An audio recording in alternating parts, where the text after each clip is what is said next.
Good evening, everybody. It's Marty the JavaScript Party, and I'm doing one of my short 3JS videos, and we are working on something. I think it's called like a thermodyne or something. Therma, ther, Thaumatrope. And so the idea is that on one side there's a picture of this bird, and on the other side there's a picture of a cage. And so if you spin it at just the right amount, it'll look like the bird is in the cage.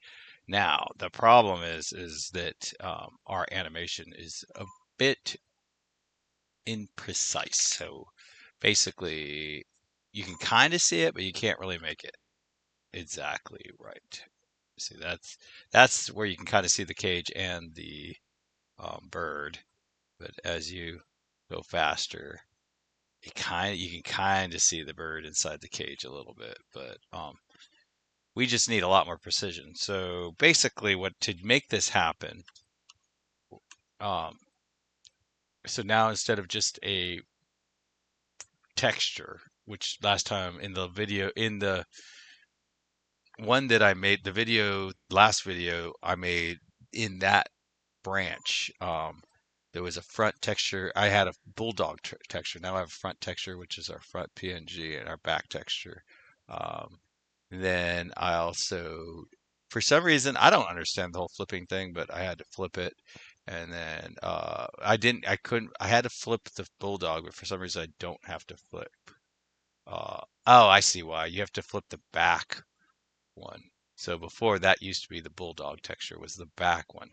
Um, so the back one has to be flipped. So I just literally just got that understanding right now. In addition, I did make the camera closer because it was just kind of hard to see everything. And then I add the front texture to that. I think this comment is not useful at this point. That to me is the hardest thing about comments is that it's very easy to forget to remove them while you're coding when they're no longer valid, and then back texture.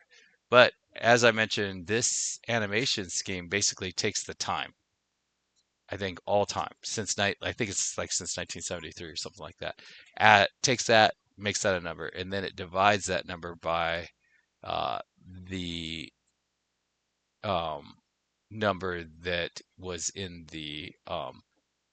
that the was selected. So basically, um, this, like if I select this, if I do that, that actually works a little bit better. But as you see, now that we're not flipping it, oh man, that is so much better. Um, now I wouldn't want to flip it since I'm rotating around oh, okay, so that makes sense why we have to flip it.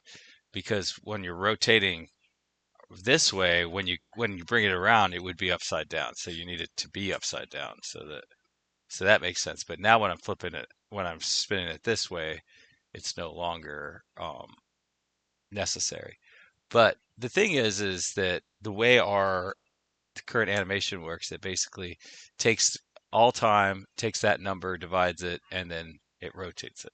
So you'll never even time is constantly getting larger and larger. You're literally never going to get the same number twice. So how far it turned changed every single time.